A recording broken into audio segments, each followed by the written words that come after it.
Are you ready for a special edition of Good Talk? It's coming right up. And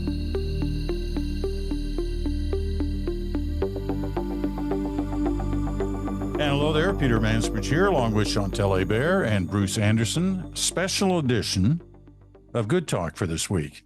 We're going to leave the sort of current events behind, and we're going to go back a bit. I mean, some of us can't believe that it was 30 years ago that we were all in some way involved in watching the referendum night in Quebec. October 30th, 1995 was that night. I was anchoring the CBC program, special coverage of the referendum. Chantal was writing her column, but also coordinating coverage for La Presse. And Bruce was, how do we describe what you were doing, Bruce? You were sort of analyzing, advising. You were sort of more on the political side. Polling, thinking, talking to people, giving a little bit of advice. Yeah. Okay. So the way I want to handle this is to try to go back, dial it back those 30 years, because there's a lot of people out there, including our listeners, who are under 30, who didn't live through this experience and kind of wonder what it was about, and wonder for good reason, because, you know, there's talk of referendums again in Quebec, possibly in Alberta. And so it's good to relive some of these kind of memories from that period 30 years ago. So why don't we start by kind of talking about where our heads were at going into that night, because there'd been a buildup and there'd been lots of things happening towards October 30th, 95. Chantal, why don't you start us? Okay, so I'm going to rewind a bit from that night. And for those, the minority of people who believe that campaigns don't matter, especially in Quebec, this one was the proof that campaigns do make a difference. It started off looking basically like a cakewalk for the Federalist side. The numbers were fairly promising, and the first few weeks of the campaign didn't show much movement for the sovereignty option. On the contrary, Jacques Parizeau's campaign wasn't lifting off. But this referendum was happening because there was a lot of pent-up frustration from a decade of constitutional failures. And that was also back of the mind of many of the Quebec voters. At some point, Jacques Parizeau did something that no one had seen coming. He gave up his place as the lead person on the sovereignty side, the no side, the yes side, to Lucien Bouchard. Lucien Bouchard was the federal leader of the Bloc Québécois. He was immensely more popular than Mr. Parizeau. He was also someone who could galvanize a crowd. And almost overnight, the numbers started to shift. Now, I'm going to bring you to an anecdote that kind of explains why on that night I was working at the Radio-Canada news special on the radio side. And the people around me were from both sides, as you know, those tables, those panels are assembled. And the person sitting right next to me was looking at the numbers coming in. And I thought he was going to have a heart attack. From fear that the yes was going to prevail. And for some reason, I was convinced that we were going to end the night on a no vote. But why did I think that? Because about a week before the vote, and as opposed to you two, I spent most of the campaign not only on the ground, but also as a normal person that does normal things. And so I went with some friends to I drove right by it today on Côte des Neiges. We went to have a bit of a meal during the weekend before the start of the last week. And at some point I looked around and I told my friends, if we were voting today, the yes would win. And what happened over that week, because on that weekend, the yes was ahead by a fair number of points, 4 or 5 points. What happened is once the story of those numbers started to come out, a lot of people decided to have second thoughts. And the wave that would have carried the yes to a victory a week before the vote receded over the course of the last week of the campaign. and ended where it ended, in large part because many Quebecers wanted to send a message, but not necessarily. They didn't really believe they were giving a yes vote. A friend of mine who was a politician, then drove back to Ottawa the morning after, and he stopped at a gas station on the Quebec side.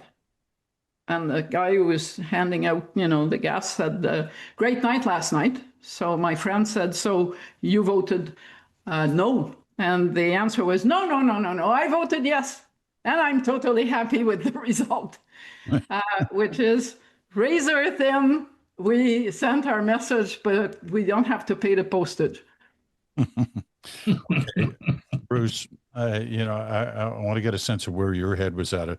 But, it's challenging because basically Chantal just said neither you nor I are normal people. That's what I heard too. That we don't living normally in Quebec. I didn't see you. I didn't see you hang out with a lot of francophone voters in the lead up to the referendum as you did. Nevertheless, give us your abnormal sense of what was happening. At that time, I was very involved in the Charlottetown Accord and the Meech Lake Accord before that, and I was actually even working on Parliament Hill in what might have been considered to be the trigger event that led to all of this, which was Pierre Trudeau's Patriation Initiative and the fight that ensued around an amending formula. Since we're at a complete license here today in the nature of this show that you've asked us to do, Peter, to go back in time and say, what do you remember about that night? For me, a lot of what happened that night was a function of what happened in the years before. After the first Quebec referendum, Pierre Trudeau decided that he should launch a patriation initiative to bring, in quotes, the Constitution back home. There were, I think, something like 6 premiers who decided that they didn't like the initiative. It felt too unilateral. They weren't sure what kind of amending formula there would be, and they decided to oppose it. It led to a famous night at a restaurant in Ottawa called Mama Teresa's, where Roy Romano and Jean Chrétien and some other participants cobbled together an amending formula. And the nature of the amending formula was that I think it needed to be 7 provinces representing 50% plus of the population. If they all agreed on an amendment to the Constitution in the future, that was going to be okay. However, that made Quebec feel pretty isolated, pretty much convinced that there could be amendments to the Constitution that would happen without them. So they ended up not agreeing to the patriation formula or the act to bring the British North America Act to Canada. That then led to a whole series of events, including the Charlottetown Accord, the attempt to try to repair that damage and create a different way of thinking about the needs of Quebec, the Distinct Society Clause being the most important one, and some of the frustrations in the West around the Triple E Senate. That was a big theme at the time. But the Charlottetown Accord failed, and then the Mulroney government lost the election. Well, Kim Campbell was the leader right after that, and when I think about that election and the fact that the BQ got 54 seats and became the official opposition, and the Reform got 52 seats, and the Progressive Conservative Party was all but wiped out, taken down to 2 seats. There was not a lot of political musculature in Ottawa for the Federalist cause then. It had really kind of squandered a lot of the energy around how do we solve this problem that started with the amending formula that wasn't widely agreed to. It wasn't concurred to by Quebec. So by the time we get to 1995, we've got a House of Commons that has a strong regionalist, not very friendly to Quebec. That's probably putting it mildly. I remember there was a campaign that Preston Manning ran, which included an ad that said, "No more leaders from Quebec. It's been enough." We need leaders from somewhere other than Quebec. I don't think I've ever seen anything before that was that blunt or since.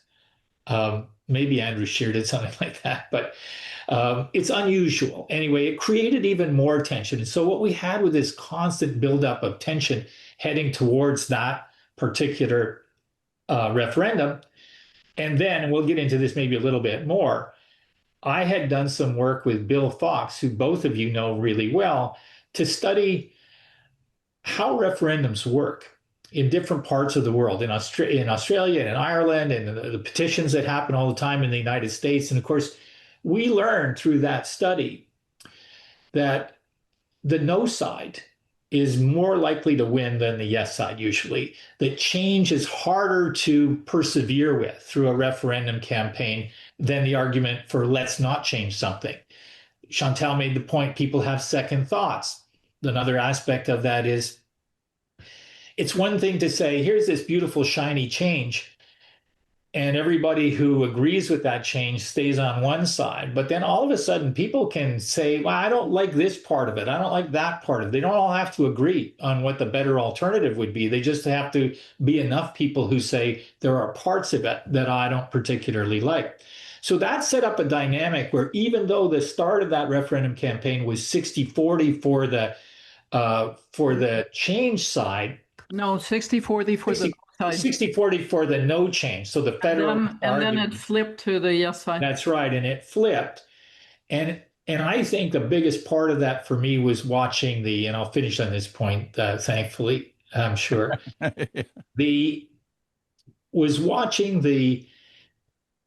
With the realization that Quebecers were in a mood that wasn't about economics, and it wasn't about legislative authorities even, and it wasn't about it was a lot about emotion. It was a lot about how they felt about the way in which the rest of the country had related to them and the politics that had kind of surrounded those prior things. Meanwhile, the federal side was making an argument that on too many days was economic, on too many days was about fear of what will happen if you make this horrible choice to separate. And so I wasn't surprised at how close it was, because I don't think that the federal argument was all that effectively put, at least not by all of the stakeholders.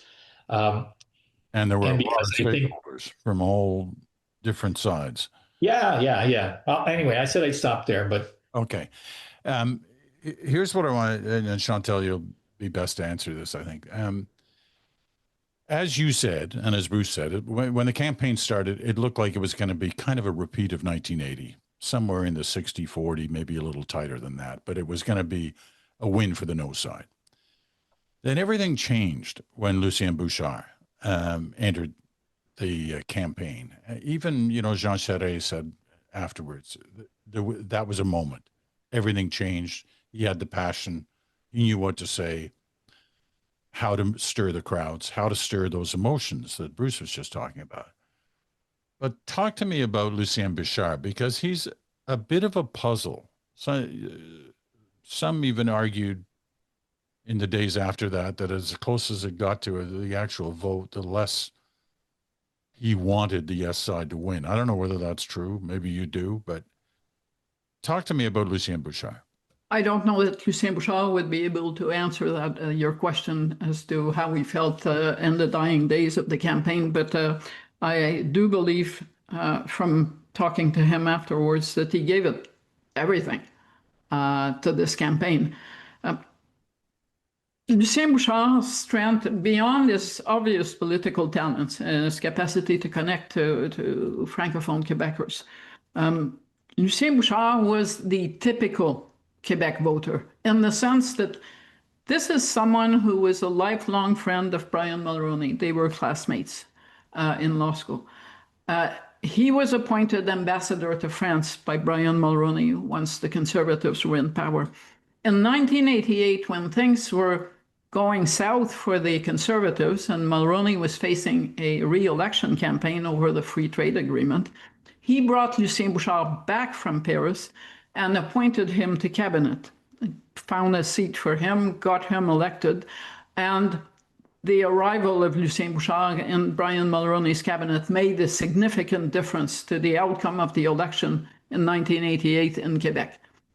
But while Lucien Bouchard agreed to do that, as was forgotten somewhere in history, Lucien Bouchard came back and became a cabinet minister because of the Meech Lake Accord and because of Brian Mulroney's efforts to patch the tear in the unity of the provinces that had happened at patriation. The Meech Lake Accord enjoyed tremendous support in Quebec. It wasn't very long. It was totally a Quebec round as opposed to the mishmash that was called the Charlottetown Accord that happened afterwards. And so its rejection could only be a rejection of Quebec. If you didn't want the Meech Lake Accord and you were in Manitoba or Newfoundland, the message to Quebecers is you were rejecting Quebec because it was a Quebec-based document. And you were rejecting what to most Quebecers is obvious, the fact that Quebec is different from the other provinces for reasons of language and culture. So Lucien Bouchard, having quit Brian Mulroney's cabinet shortly before the Meech Lake Accord was finally dead, was the typical Quebecer, the person who had believed in this reconciliation and who was now the jilted person. And on that basis, when he was speaking to Quebecers about sovereignty, as opposed to Jacques Parizeau, who was a lifelong sovereigntist, who never went to bed at night without dreaming that one morning he would wake up, the sun would rise on a country called Quebec, Lucien Bouchard came to this round of referendum the same way that a lot of Quebecers who had voted no or never believed that they would vote yes to sovereignty had come to it, as someone who had come to the conclusion that it was impossible to have reconciliation and for Quebec to be itself within the Canadian Federation.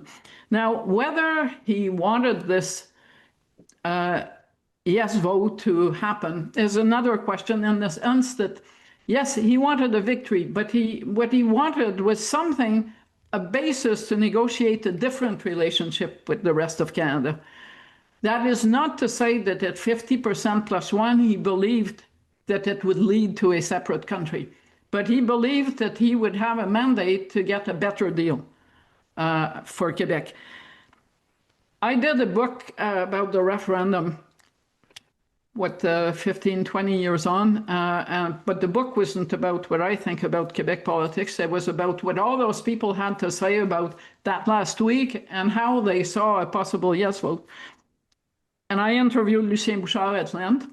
And yes, he wasn't sure that he would, with 51%, that the result would be sovereign Quebec, or even how it would work on the morning after. I also interviewed Jacques Parizeau, and I can testify that only one of those two men had his heart broken that night. And it was not Lucien Bouchard, it was Jacques Parizeau. Okay. Let me bring us to that night. You know, I'd covered the 1980 campaign. I wasn't anchoring then, Knowlton Nash was, but I was part of the broadcast. But as we said, that was, 60-40, was not really close. As we got to this night, we started to think, as everyone did in those final days, that it was getting closer and closer. We had started the campaign in designing our television broadcast with a bottom line, figures. It was, like 55-45, and it would go back and forth. Then we thought Mark Bulgich, who was producing that night, said, it's going to be closer. It could be really close. We better go to decimal points. So it became like 51.2 against whatever, 48.8 or whatever, however it adds up. But then on the day before, when we started seeing some of the polls, we better go to 2 decimal points. That's what we ended up doing. We were so convinced it was going to be that close. But listen to this. This is how we started that night. From CBC News, Quebec Referendum Night.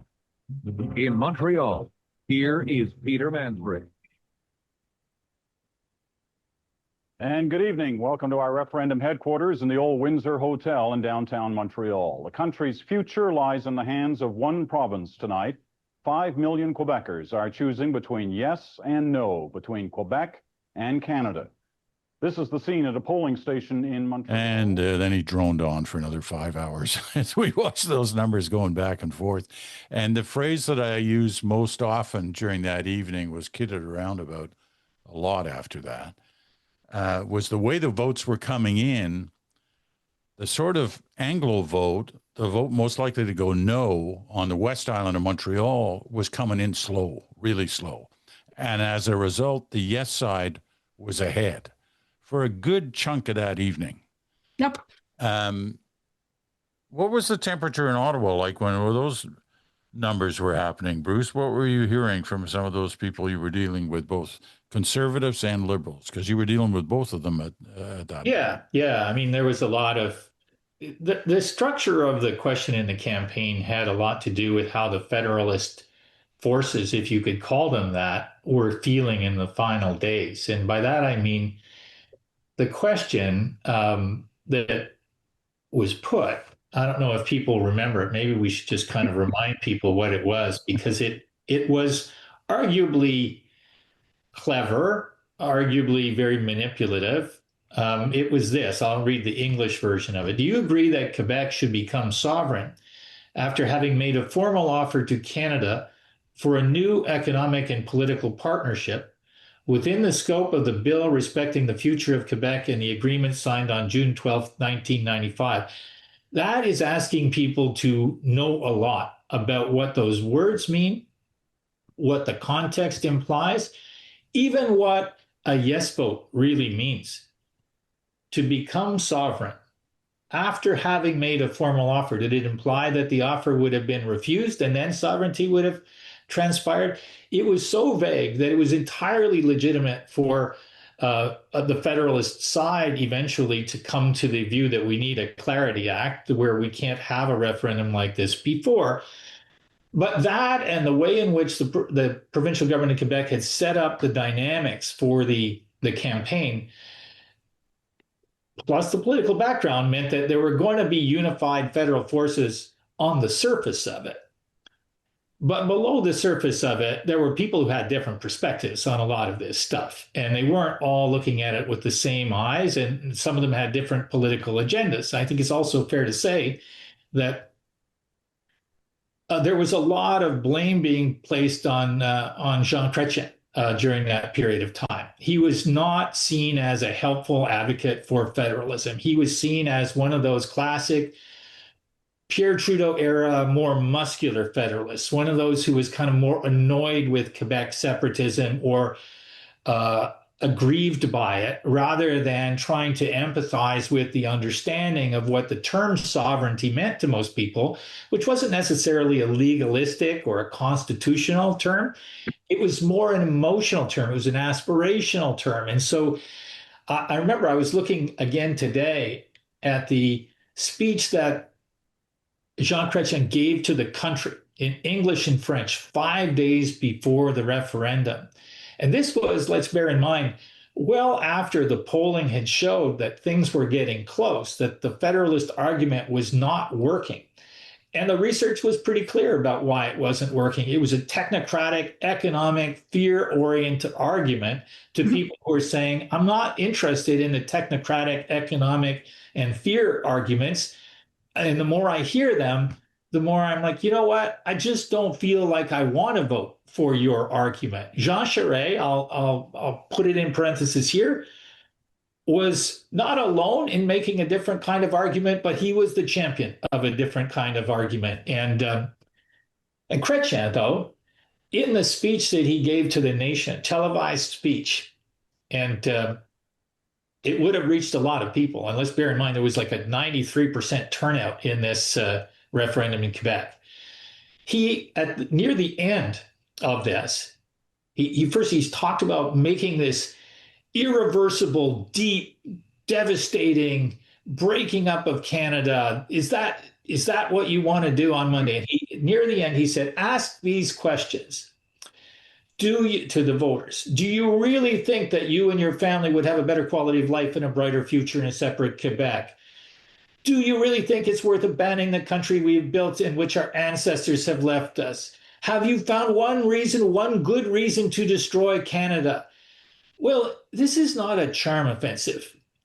This is a pounding of the same federalist fear-mongering drum. And it rallied some people, but I don't think it was what was needed at the moment. I think the opposite was what was more needed at the moment. And I think that I don't know if Mr. Chrétien would ever agree with that. Of course But not. last, do you really think it makes any sense at all to break up Canada? Well, that wasn't on the ballot. I'll tell you. Just a sec. I know Okay. Chantal is warming up. She wants to go on this very clearly, but we've got to take our first break, and we'll do that right now. We'll come back with Chantal Ooh. right after this. What makes beer sold in Canada so different? The secret is the taxes. In Canada, 46% of the price of beer is government taxation, more than any other great beer nation. Help stop the annual beer tax increase before it goes into effect automatically. Go to hereforbeer.ca and ask yourself, why does the best beer nation have the worst beer taxation?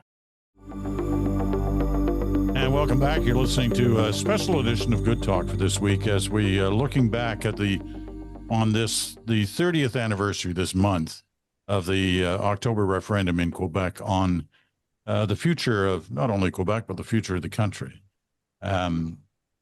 Chantal Hébert, Bruce Anderson here, where you're listening on Sirius XM, channel 167 Canada Talks, or you're on our podcast, or you're watching us on our YouTube channel.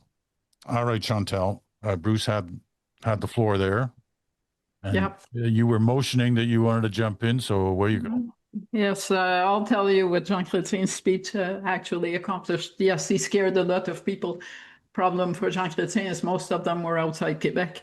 And they saw his speech and they thought, oh my God, this might happen. This from the man who had spent his entire leadership campaign leading up to June 1990 when he became Liberal leader.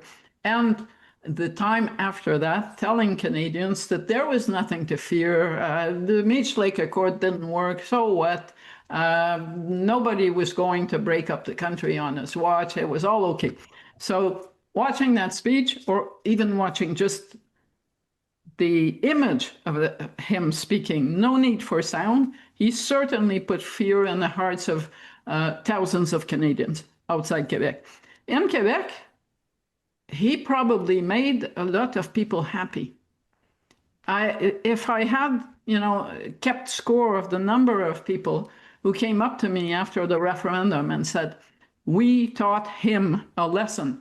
This was a very personal feeling that this person who is a Quebecer had spent a decade saying, they're not serious, don't worry. They say that they're not happy about Meech, but they're going to move on. They're going to get over it. To see him scared, because he looked scared that night, to see him scared made a lot of people feel good. For some people, it was enough. It wasn't necessary to go through with voting yes. They felt vindicated by having managed to take this guy who was always, dismissing anything that might happen and putting fear, real fear, in his face. One person in a restaurant said, I got what I wanted when I saw that speech. He looked scared. But Jean Chrétien, Bruce is right, Jean Chrétien made a career out of demeaning the sovereignty movement. In Quebec, if you're a serious analyst in French, you talk about sovereigntist. That's the polite thing to do.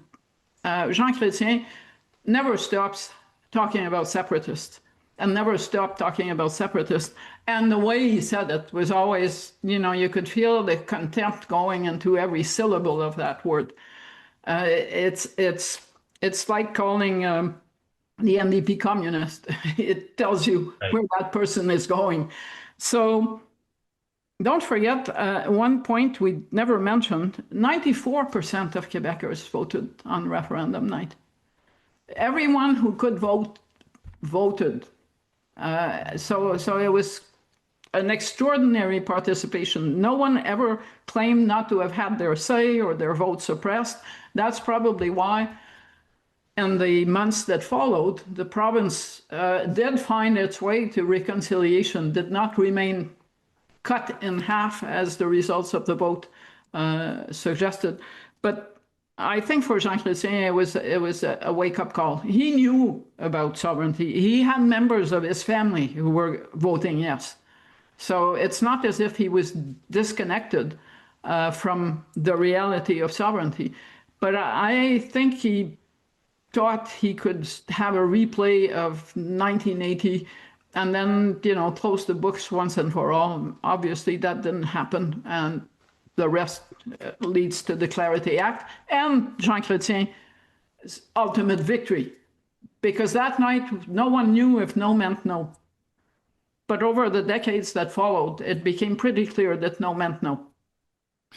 I'm glad you both actually pointed out the turnout that night, 93, 94%. I think it was the largest turnout ever in a vote in Canada.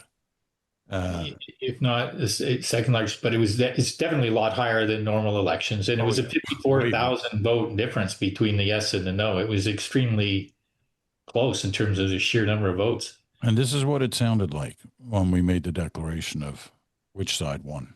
We are ready to make now that final projection on the evening.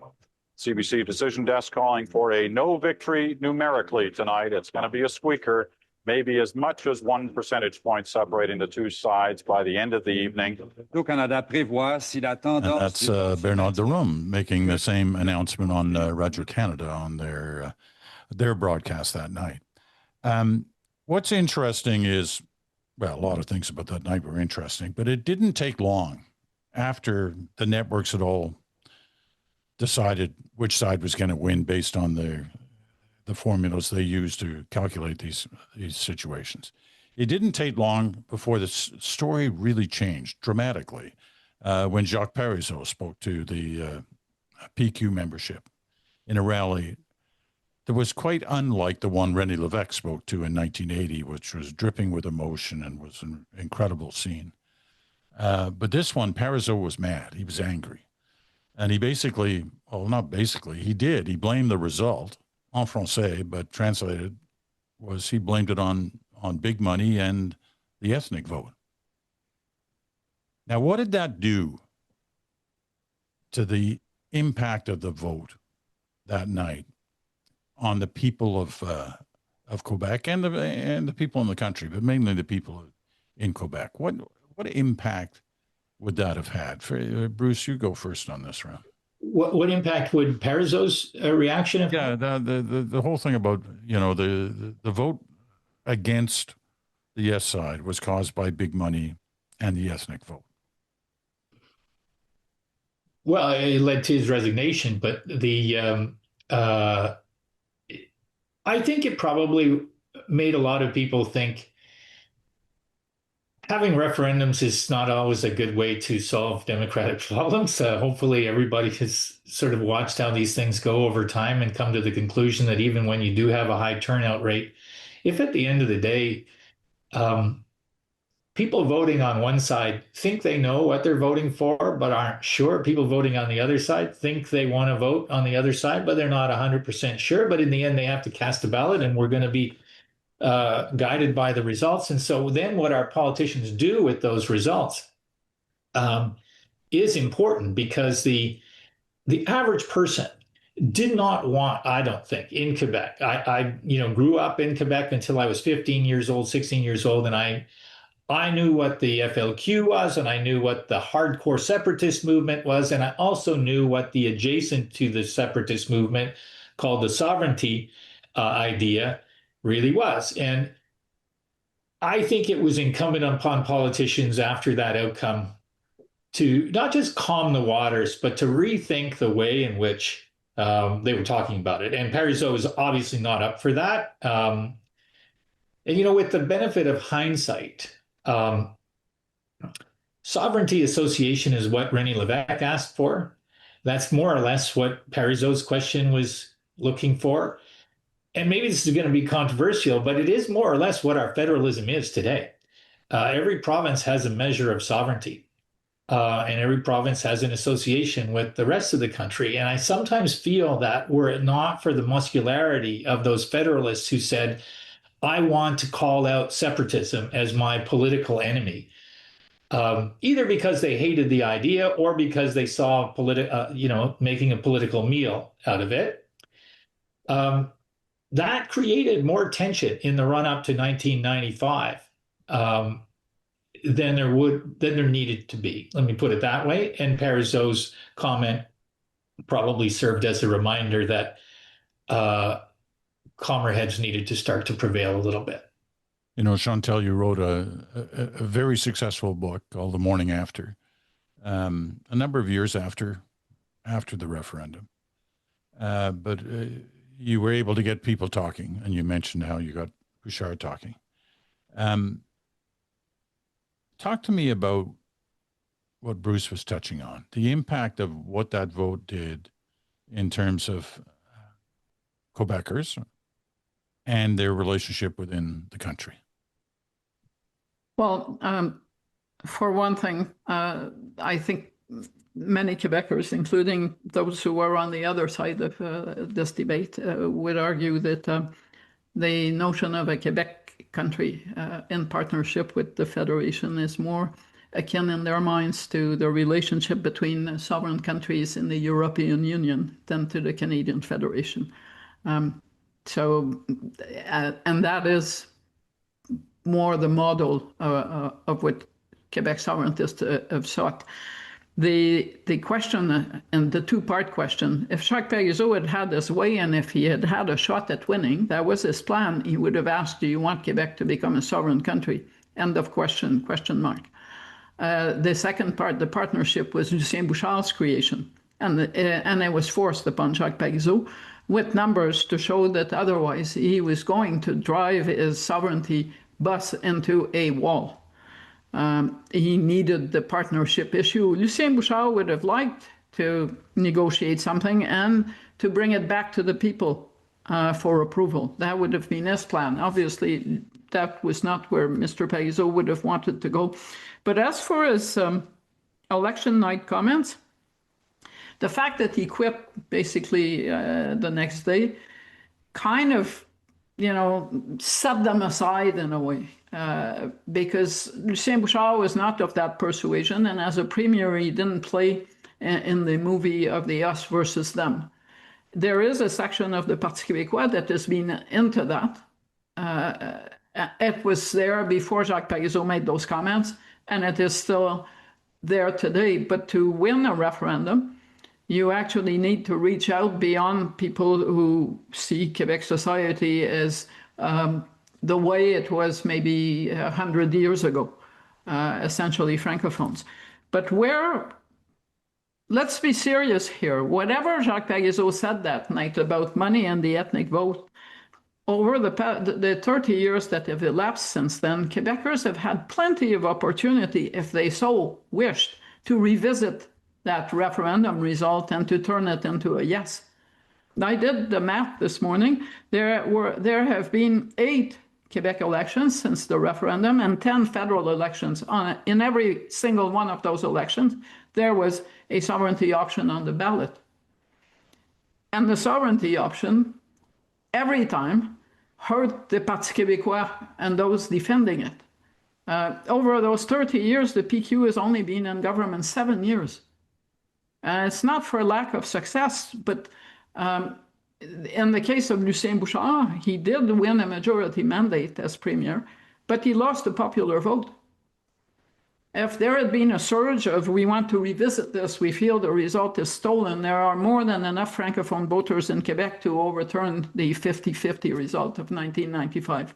That is not what factually happened.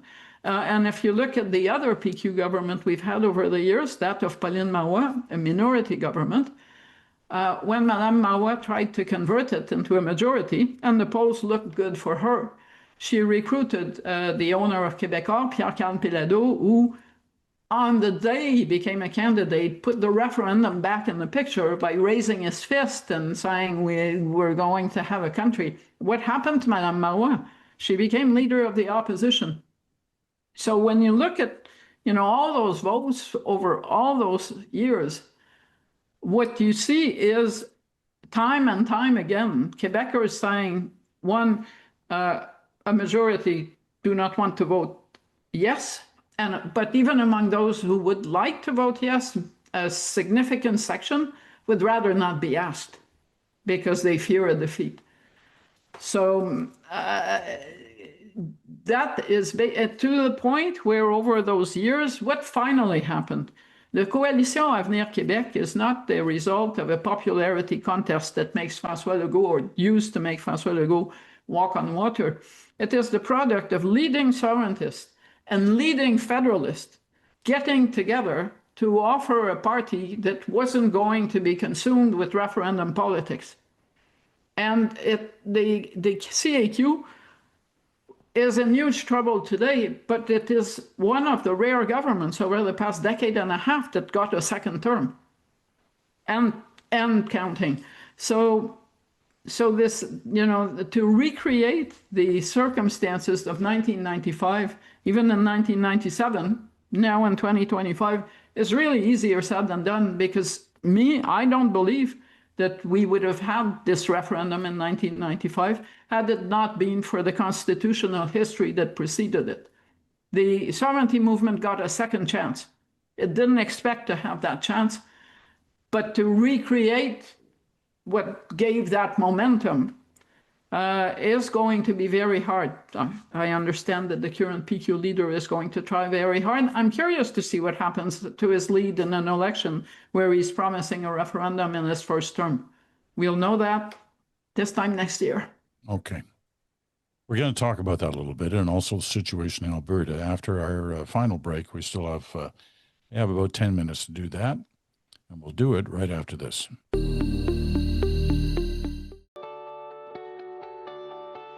After more than 2 decades as a journalist with CTV News asking the questions, I'm now helping clients answer them. I work with CEOs, associations, unions, building confidence and helping them prepare for everything from media interviews to board presentations. It comes down to being authentic, engaging, and relatable, because it's more than just what you say, but how you say it. So let's talk.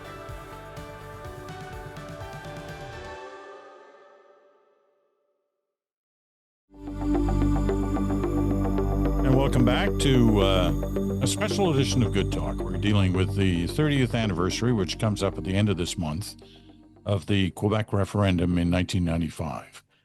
Chantal's here, Bruce is here, and I'm Peter, and we're all busy remembering what it was like 30 years ago, for those of us who are old enough to remember. I wouldn't mind asking briefly, before I get to this current thing, Chantal, because you said you were part of what your duties were that night was responsible for La Presse's coverage. And I just wonder how you managed that, because it's an extremely influential paper in Quebec, on a night where it looked like for a while that Yes was going to win. So Yeah, what were the kind of decisions that were being made internally about that? I know you were kind of preoccupied with the radio broadcast you were on, but Yeah. you must have had a sense of it. I wasn't the only person coordinating the coverage. Obviously, it was a major operation, and I was on the ground a lot as opposed to back in the office. So I think our plan was the same regardless. On a night like that, the only thing you can do is assign people to do whatever they will need to do. You can't prepackage it, as you know. Not that night. Interestingly, How many times did you rewrite your column that night?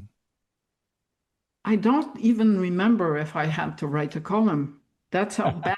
I mean, it's totally faded from my memory.